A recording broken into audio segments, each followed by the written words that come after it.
All right, good afternoon to everybody who's here joining us today. Today we have Armine Jacobian with Verdugo Job Center, and today's session is going to be how to have a successful interview. So I'll go ahead and pass it along to Armine. Good afternoon, everybody. Thanks for being here. Obviously, you are interested in pursuing a career and a job, and that's why you're here. And so let's make that happen for you. Let me see how I can give you some information that could be useful for you in your future upcoming, hopefully, interview. So let me try to. Unfortunately, I'm having, if you bear with me, I'm having a technical, there we go. Okay. So there are some things we're going to cover today. And these are the things some things I will spend more time on than others, but an interview is a lot of preparation. And that because that preparation is going to help you to stand out from others that are going to that interview.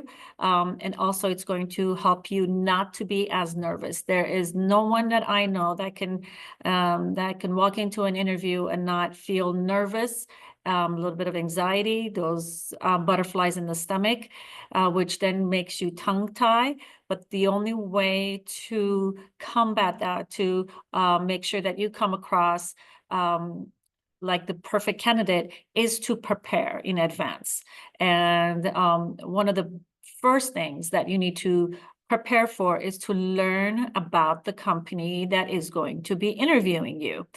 And I'll go quite a bit into that because that's number one, most important. And then there's although each business is going to be different, but there is some common denominator in the questions that they ask. There are some commonly asked questions. We'll go over a few of them and the best way to answer it. For in-person interviews, we're going to go over how to prepare for that. And then also a little bit, we're going to, because most of it is going to be very much alike, but we'll also cover a little bit about the virtual interviews and how to look and present yourself in an interview. So we're going to go over all of that. So let's start with doing your homework and learn about the company.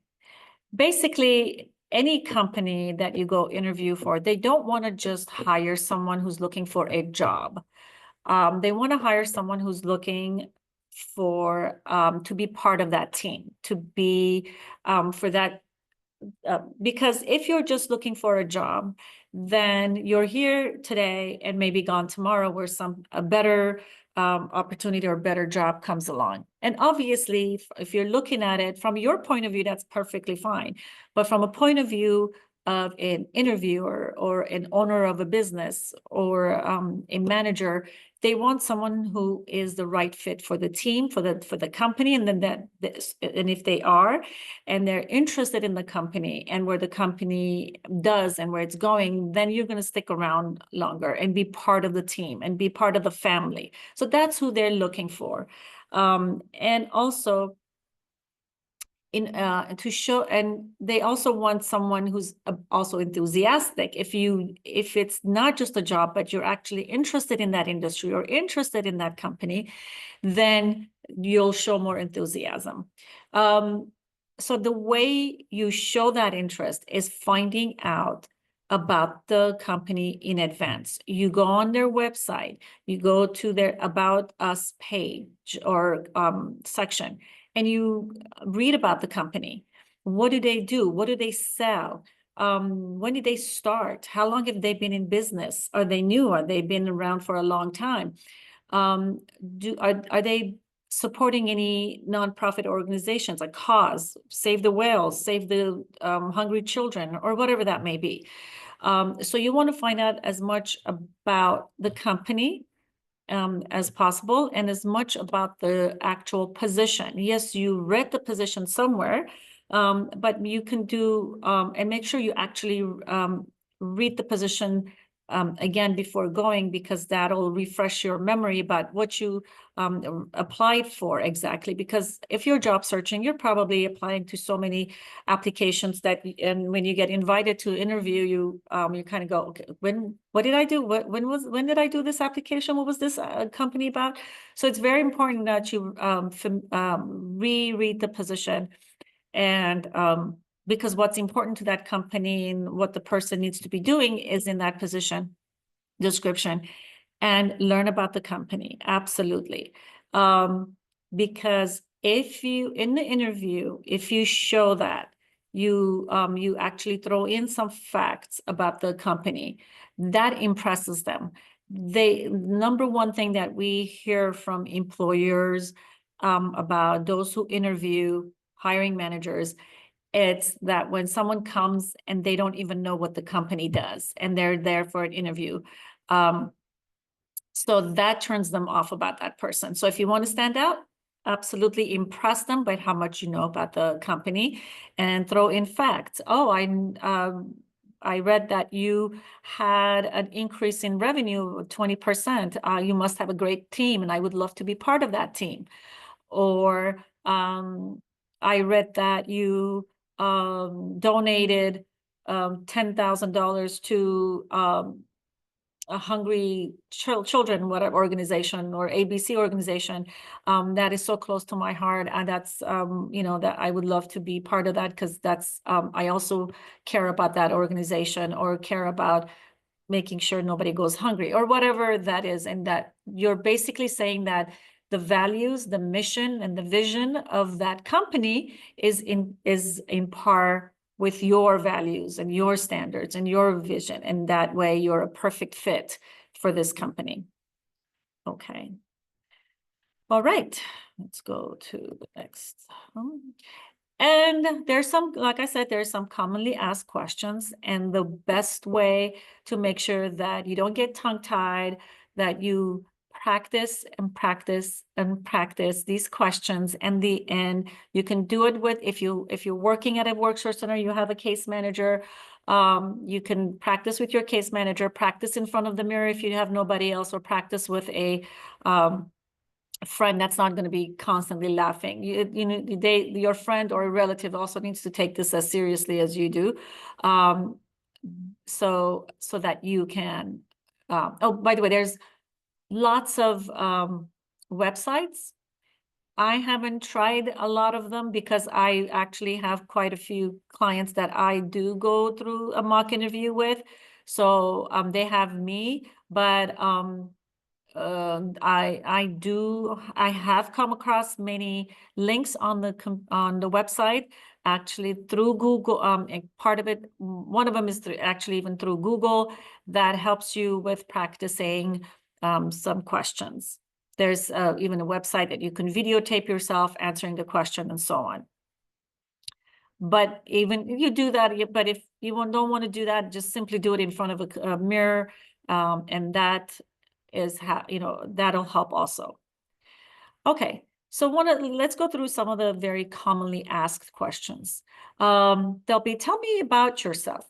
One thing I'm going to tell you before you answer any of these questions is, anything that you answer needs to do something about, it has to do something about the position, about your skills that have some relations to the position that you're applying, about the company, about your background, that you need to relate every question that they ask you. The answer needs to be related to the position, to that job. Now, you have to remember, you're looking for a job, right?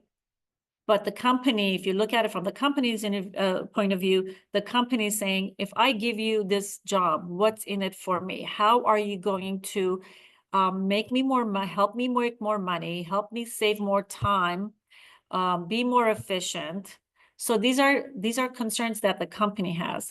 They need to move forward and be productive and be profitable. How are you going to help them do that? That's the person that they're looking for. So that's what they're looking in your answers.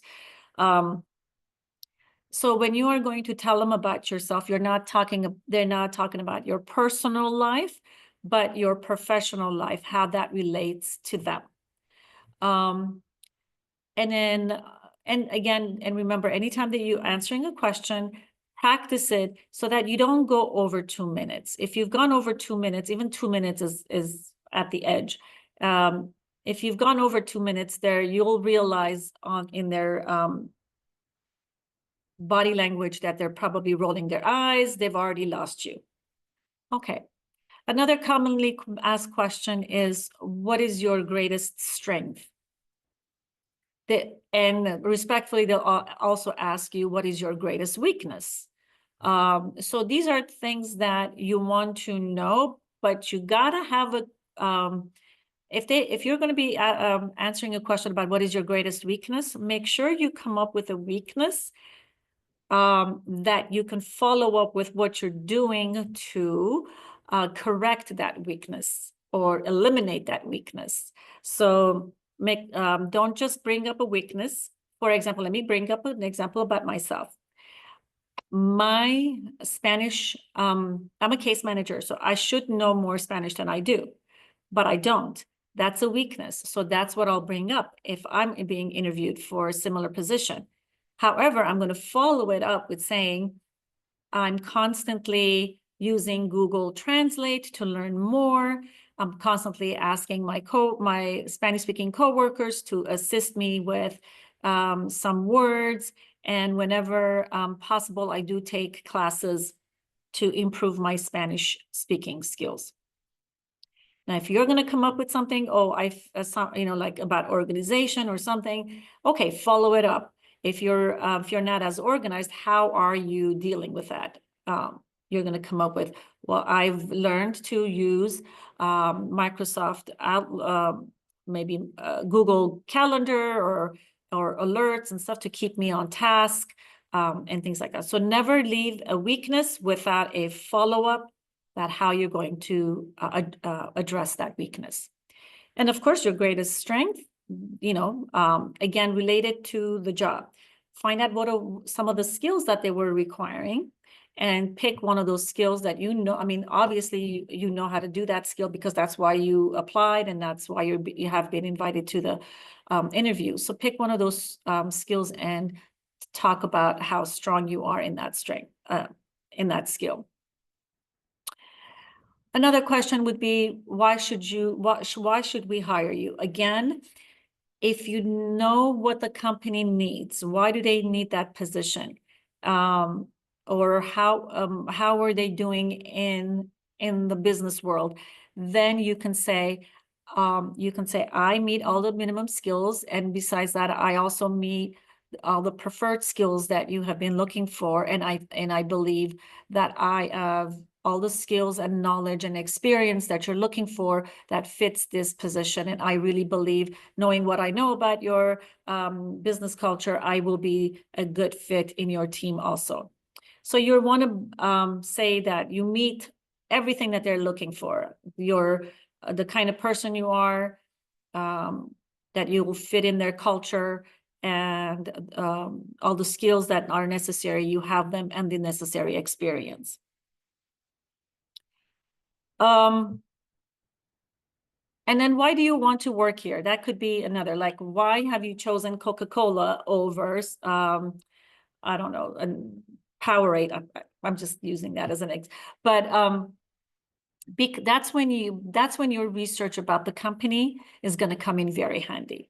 You can say, I've always been impressed by how well your organization is doing, moving forward, making a name in the industry, and I want to be part of that team.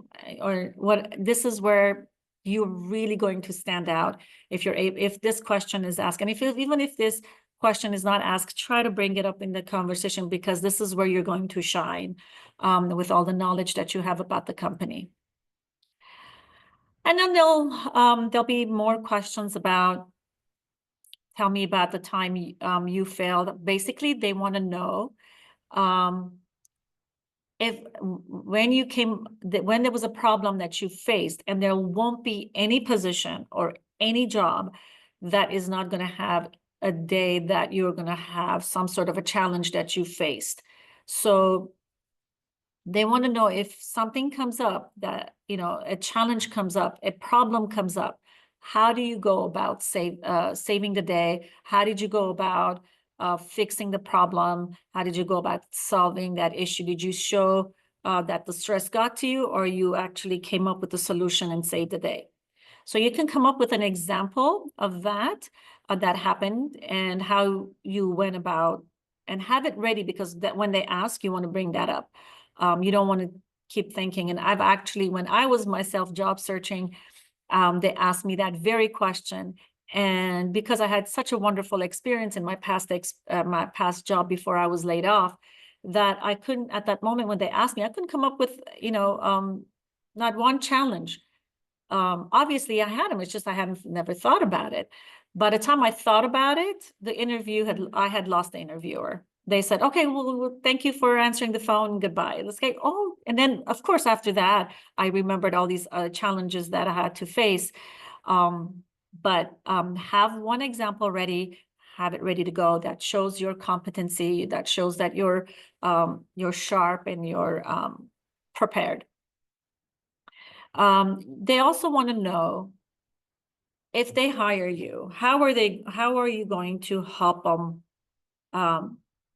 move forward in the company, make the company more profitable, or just more operations smoother?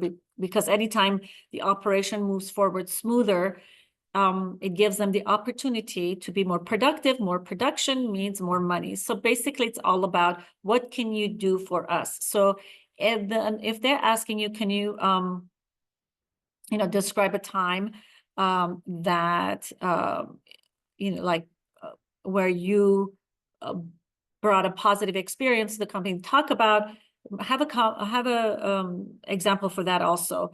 For example, you can say you had an idea, you pitched it to your manager, and when the manager implemented, then maybe that saved that.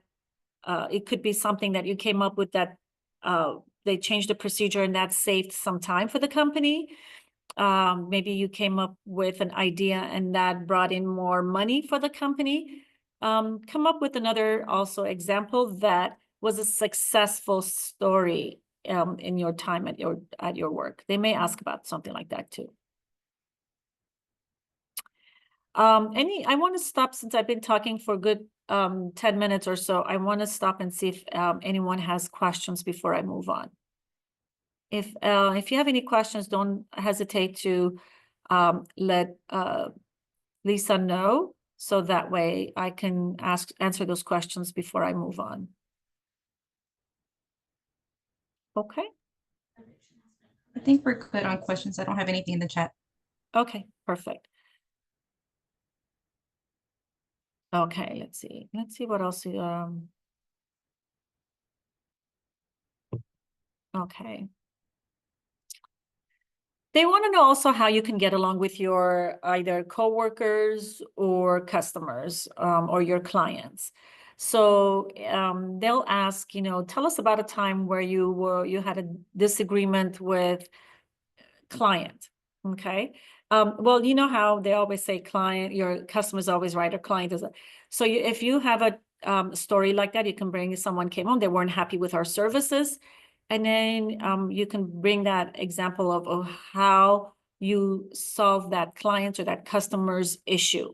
And even yourself as a consumer, as a client or customer, you are angry when you feel like no one is listening to you and taking your problems seriously. But you feel much better where finally you find a customer service person who listens to the problem and says, okay, let me see how I can solve it for you. So make sure that if it's a question about a client or a customer, that you mention that the best thing you can do is truly listen to the problem. And then once you understand and clarify what the problem is, then you go about solving it, and your client or customer will be happy. The same question can be asked about, tell us a time when you were having an issue with a coworker, and how you went to resolve that issue. Normally, when you are having a problem with a peer in the same level, as everyone's an adult, So you try to resolve the issue as two adults would do. However, if that is not a possibility and it's getting even more escalated, that's when a manager needs to not come in and try to solve the situation. So that's what that would be your answer to that question, that as adults will try to solve it. But if it's not something that is possible, we've tried it, we've tried talking, we tried compromising and nothing has worked, then you have to then go to your manager and get your manager's assistant. But if your issue is with, they ask you, have you ever had a disagreement with a manager? Then that's a different answer. You can say, that you would have an appointment with a manager, sit down and have a conversation, but ultimately, you would have to go with what the manager says, because the reason why they're managed, because they're responsible for those tasks in that area or that, and if you're still not happy with, then that's a decision you have to make. Are you able to move forward with the decision that was made, or do you want to maybe start looking for another job? But that's, you don't want to bring that in the in that interview, but in reality, that's when you will decide whether this is a place that I want to move, continue staying. But basically, your disagreement with the manager is to have an appointment and sit down and try to resolve it. But ultimately, the decision is with the manager. They'll be asked about pressure. Maybe they'll talk about life-work balance. Let's see, let me see. I don't want to spend too much time on the anyway, these are some as you can see, they always want to know, there's going to be a lot of questions about how you handle situation. They want to know, how do you go about, are you a good conflict resolution person? Because that's the kind of person they want to hire, someone that they don't want to have to worry about all the time, that if a problem comes up, they want to trust that this person is capable of resolving that, and so on. So, but I do want to spend some time on, do you have any questions for me? You should always have questions at the end for the interviewers. But there are some bad questions that you should not be, there's some bad questions and there's some good questions. Bad questions is about, well, what are your benefits or things like that, because you don't have the job yet. You should never ask about those things until unless they ask. And we'll go over what happens if they ask about what kind of salary you want or benefits you want or looking for. We'll go over that.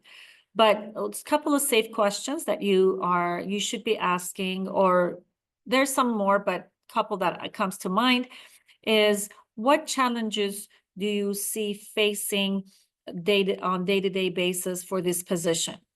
That, they'll open up a conversation about, well, this position gets a lot of phone calls and we need someone that was able to answer, or this position gets a lot of emails, or this position is some that has multiple tasks, and we're looking for someone that's multitask person, and so on. So whatever those challenges are, they'll tell you about it. And furthermore, you can maybe even say, well, I am able to do this, and therefore I'm the right person.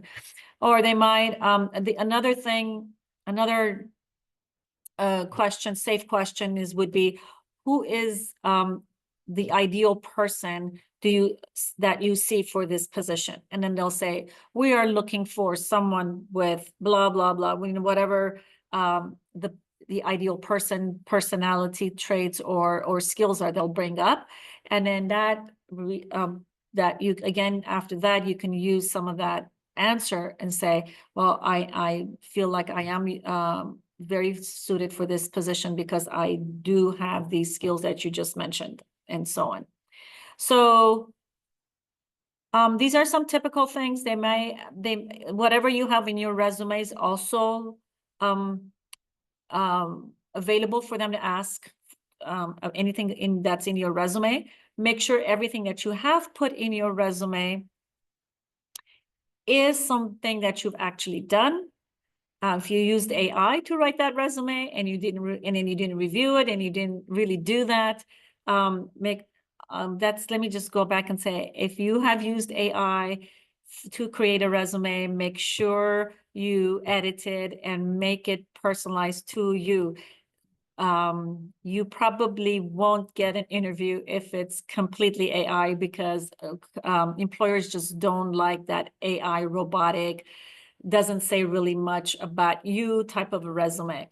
So now they have one more thing to filter for. If they weren't already filtering resumes, now they have one more reason to filter. But anything that's in your resume is game. So be prepared that you know exactly what's in your resume, so that you can answer those questions if something comes up. Because if they ask you something and say, and then you're taking forever to answer, or you say, no, I don't think I've ever experienced, but it's in your resume.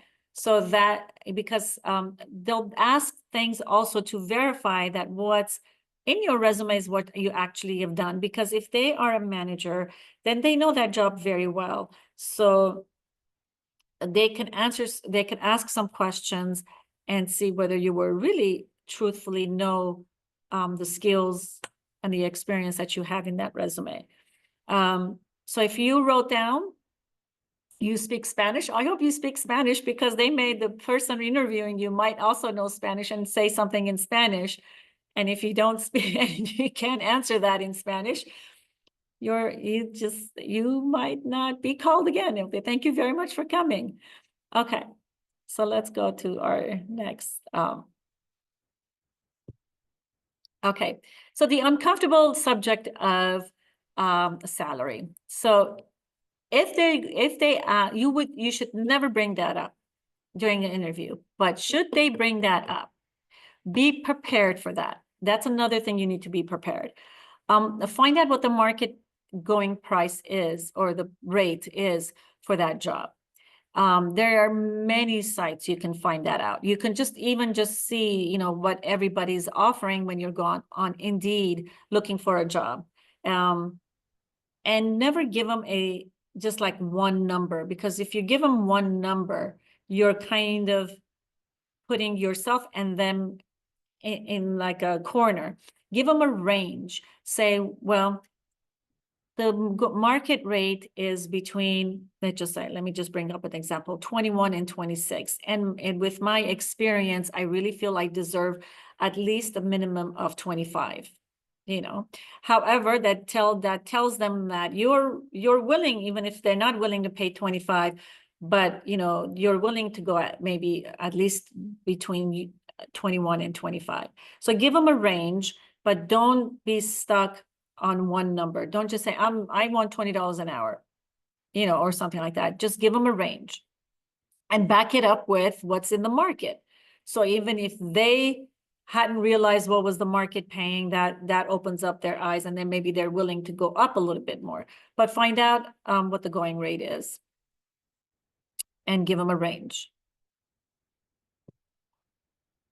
And always let them know there's room for negotiation. By giving them a range, you're showing that actually.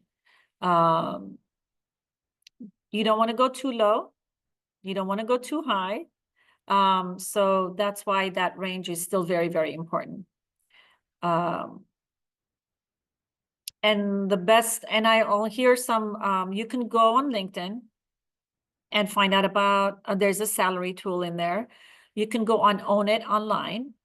That gives you the average for even your zip code. You can bring it down as local as your zip code. Don't do an average for, if you go on Own It, you can get an average for California. Don't do that. Bring it down to your zip code.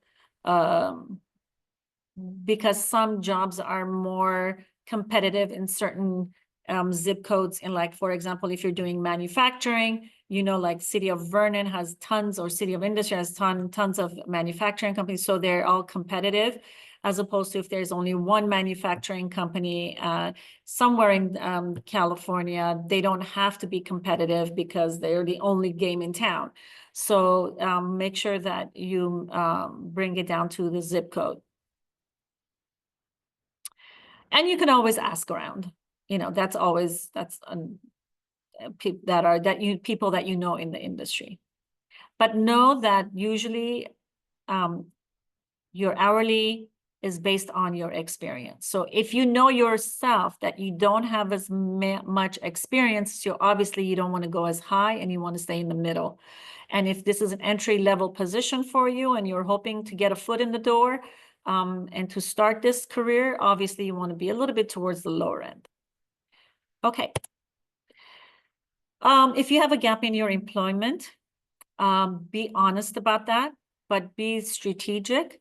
If you were a mom and and babysitting was too expensive and you actually had to stay home, you can be honest about that, but you can also say that you weren't just, you had to run a household. So you know about stress, you know about pressure, you know about budgeting, because you only had one income. So you had to make sure that you stretch that income to pay for everything. So you can bring that experience up and make it as if and talk about it as if your household was a business and you had a budget to control, you had stress to control, you had schedule to meet, you had schedules to make, organization was a big process in there. Delivery was a big, so think of it as a business. It's like running a business. Yeah, but it was your own business, your own family, but you can relate the pressure, the scheduling, the budgeting, and all of that, and dealing with different entities and agencies, insurance and all of that. You can kind of relate that to the job that you're applying for. So even if, let's just say it was for health reasons, and you had to take some time off to recuperate from something, you can talk about that and also shine a light to the positive aspect of it and say, now I feel even because of this illness that I had, I wasn't as productive in my last job, but now that I fixed the problem and I've recuperated, I am more enthusiastic and more physically fit to do the job now. So even if it was, so you always want, if it was whatever it was, you can find a positive aspect of it and shine a light on that. Maybe it was someone else, like a father, a parent, or someone who was sick and you had no option but to stay home and take care of them. You can always say when they were sick, it was my time was split between my work and my taking care of this sick family until it was no longer I was no longer able to work. But now that issue has been resolved, they're feeling much better. I have nothing else I am free to give all of my time to my job. So those are ways that you deal with the gaps in your resume. You need to be presentable and professional, confident looking in an interview. Do not wear jeans, Snickers, or a t-shirt unless the culture is asking for that.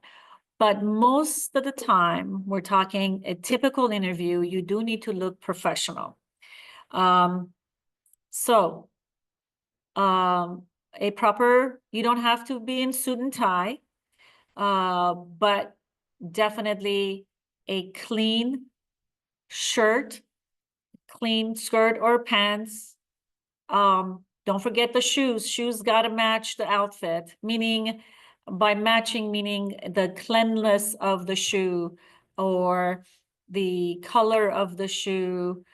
Don't wear like anything loud, and nothing loud. And that means in the colors you choose.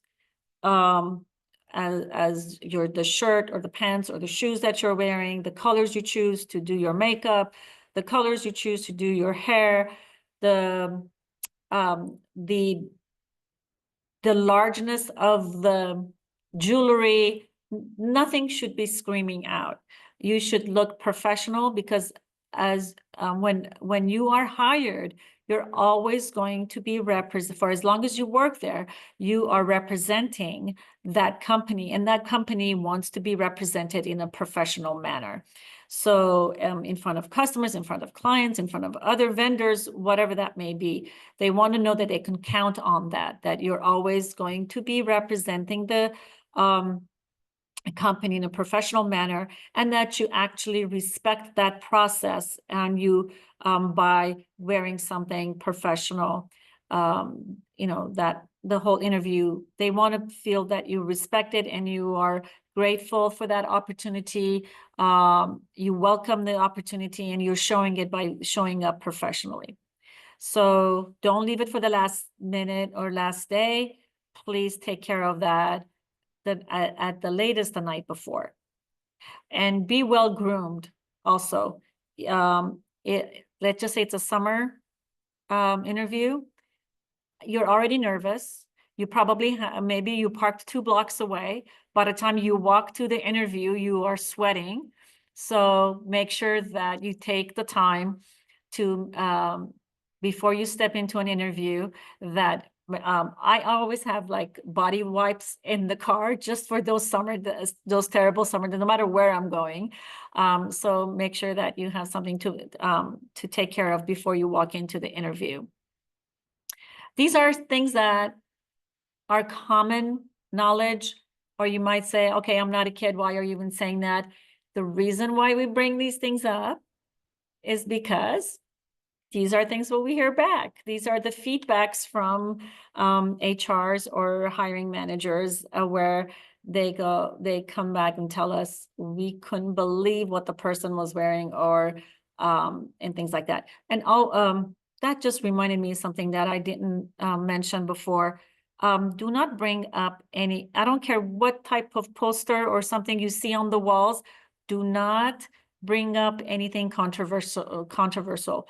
No religious talk, no politics. Stay away from all of that. They don't need to know who you voted for last time. They should not even know which party you belong to. They shouldn't know any of that. You need to make sure that you stick to job questions and job-related conversation only. Okay, let's move on. Make sure the clothes that you have chosen, you look at it in a daylight too, because sometimes we take those out in the dark in our room, maybe the night before, and maybe the lighting in the bedroom is, and we don't see that there's a big yellow stain. Make sure that you take the time and look at it in a good light, so that you don't see, so you can catch any stains, because if you have stains and wrinkles on your clothing, that means you didn't take the time. You're not detail oriented. You just showed that you're not detail oriented. You just showed that you're not you don't care about the interview as much. Show how much you care, but making sure clean clothes, well groomed, no wrinkles, not too much of anything, and so forth. And make sure your clothes, this is another thing that has come back as a feedback. Make sure the clothing you're wearing, they fit you right. They're not too big where you're swimming in your clothes, and they're not a couple of sizes too small where, it feels like you might pop out of that clothes anytime. So make sure it fits you just the right. You buy something, or you're borrowing something that's the right size. Okay. So if you're there on time, you're late. Get there 10 minutes at least early and announce yourself. Nothing earlier than that, because then they have to figure out where to put you, how to entertain you. If you're there half an hour early, yeah, no more than 10 minutes early. And of course, because if it's a place you've never been to and you've never driven to, you got to make sure that you've done your research on the traffic situation, parking situation. Do you have to pay for parking? Do you have to look for parking? If it's in downtown, I'd go there half an hour early, maybe even more, just to find parking and that I can afford. You know, you'll find something close by, but maybe like $40 or $50, which I can't afford. So for a downtown situation, I would even maybe even go the day before or an hour early or something like that. But if it's in your own neighborhood and you know your neighborhood, just make sure that it's that you're there early enough to find the right parking that's not too far, and that if you're way too early, just sit in your car, relax, go over the some questions in your head, and then walk in 10 minutes early. When you do walk in, anybody you meet at that company, you greet them with a smile. You never know what manager is walking by at that moment. And you never know how close maybe the doorman is with the hiring manager, or the receptionist is don't think, oh, I don't want to deal with anybody, just the person who's going to hire. No, you don't know the relationship between even the custodian and the manager. Normally, the team loves their custodians. They love their security guard. They love their receptionist. And so they may ask even, well, how did this person greet you? Make sure as soon as you walk in that door, your interview has already started. You may be on camera. You may be facing a manager. You don't know them. Or maybe the receptionist will be reporting to manager, hey, when this person came, he was so rude, or they were so lovely. Just know if there might be reports going back to the hiring manager. So you're going to be cordial and smiling and pleasant to everyone you meet in that building. When you're invited to the room, obviously you're going to smile, and you're going to do your best to remember the people's names and positions that are about to interview you. You're going to have extra resumes. You should always have a clean resume with you in case they don't have it, or in case more than one person is walking in the door to interview you. It's a panel, and then not everybody has a resume. So always make sure also you have a clean extra resumes to hand to the person if they ask. Sit up. I wish you could see the way I'm sitting on my chair, but if there's a chair for you, hopefully there's a chair for you to sit there. You don't want to be all the way to the back where you're relaxed. Like if you are having tea with your best friend, that's too relaxed. You want to be sitting upright, but you don't want to be sitting at the edge of your seat either, because that shows you're nervous and you have anxiety and you can't wait to get out of that room. So show that you're confident and you're there and you mean business by sitting up straight with your back barely touching the back of the seat, but not slouching back and as if you're about to have a nice relaxed coffee.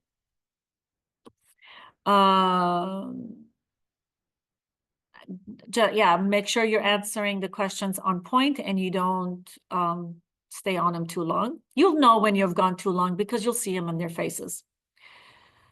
And this is a conversation, but it's a very serious and professional conversation. And also this is your opportunity to find out whether you want to work for this company. So if you have that in mind, that these people, that this is a two-way street, that yes, they are sitting there and judging you and wondering whether they're going to give you the job, but you're also judging them a little also, because you want to know, is this the type of a company that I would like to spend 9 hours a day in and to create a career? Because you certainly don't want to be working for a company that doesn't work for you either. Any questions so far? We just had a comment earlier that said, basically going back to the interview questions that the employer shouldn't be asking you. about having, I guess having children or family, things of that nature. Is that something that you see that's common as well for employees or that are, Hopefully, potential?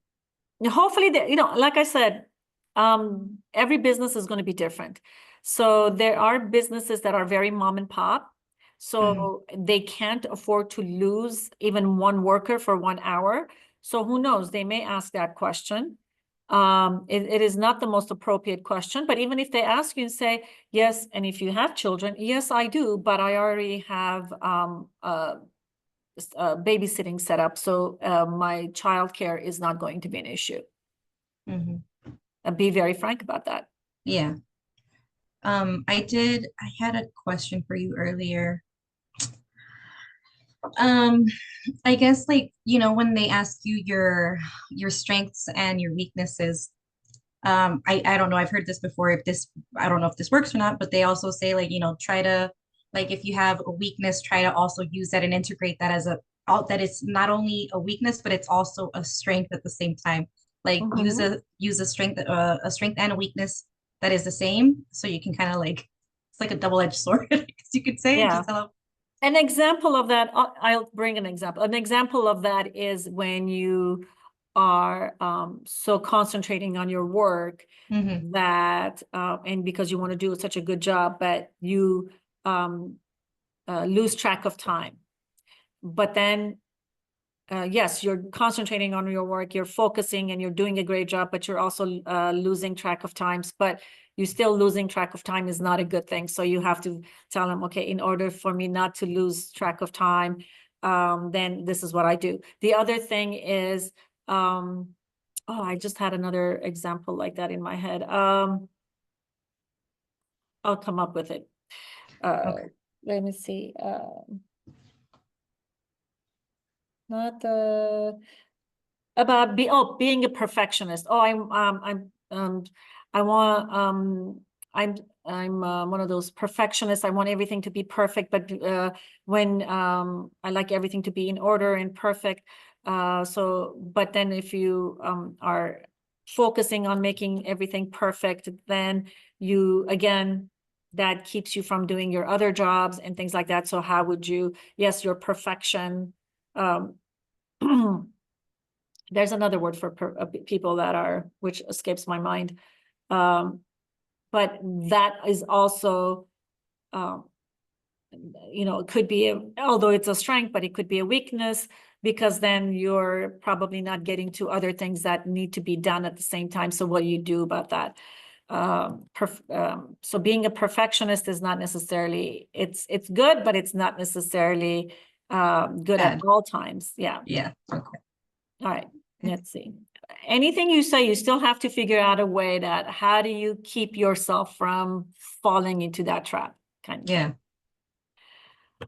Um, so at the end of it, you reiterate your interest in the position in a closing. I feel like I have all the skills you're looking for, and I have great respect for your business, this company. From what I feel like my values match with your values.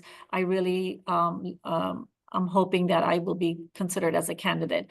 You thank your interviewers, and of course, like I said, you try the best to address them with their names that they've given you. Thank you, Mr. Jones. Thank you, Mr. Smith. And then so you can go home and within few hours to send them a thank you email. That is very important, and you're thanking them for their time and the opportunity. You can ask them what's a good time to follow up. If they say you can follow up with us within 2 weeks, do not follow up before the 2 weeks. If they say whatever the answer is, and make sure that if you don't hear anything back, wait at least a week for the second follow-up. And if you need to do a third follow-up, you probably should be moving forward with putting your energy in another job position. They have your resume, they've had the interview with you. If they haven't made up their mind, they'll eventually get back with you, and you've had at least 2 follow-ups with them, so they know you are interested. Okay, let's see. For virtual interviews, we have very few time left, so let me go through this very quickly. Everything that I said is the same for a virtual interview, except for the virtual interview, you need to make sure that you literally need to make sure that you're in a quiet place with no interruptions. Put the dog away. Have someone else babysit the baby. Make sure all the windows are closed in case there's an construction going on, or at the worst time you'll have a fire engine going by, or someone decides to use the drill for the construction and all of that. Make sure the windows are closed as much as possible. You have good lighting. Right now, I'm not in a very good lighting, but make sure your lighting is a little bit better than what I have right now. Make sure that when in your background, a blurred background is much better than any kind of thing that might take away the attention, maybe a poster or a big anything that's loud. So if it's you have nothing, if there's a door behind you or something, just blur your background. Absolutely get on there a few minutes later. Even if you are having this never fails, just at the worst time, even though you get on there on time and make sure that everything is working, you'll end up with a technical issue. That's a good time for them to see that you don't sweat under or you don't lose your cool under pressure. Just do it with grace and say, you excuse yourself, apologize, but take care of the technical issue with grace. Do not get all nervous and go, oh my God, because you just show them that you can't handle problems, so take care of it with grace. I know you're probably sweating bullets underneath your shirt at that time if something's going wrong, but this should not show it. Okay. Okay, I think that's about it. And make sure, your technology, make sure your technology works. That's all. And and tell all your friends and family while you're on Zoom, just give you that 20 minutes and not be walking behind you with on their underwear or something like that.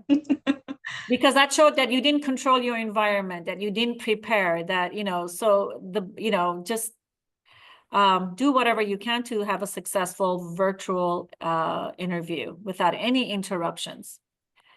Okay, here's our information. If you need to get in touch with us, if you like our services, absolutely, you can do the scan. You can go on verdugoworks.com. We have a link there and you can absolutely apply. And within 3 to 5 days, one of my coworkers will get in touch with you. Do you have any questions that I have not addressed within this presentation? There's a whole world, by the way, to this, but if there's any burning questions, I'll be happy to answer right now. Feel free to unmute yourselves. No?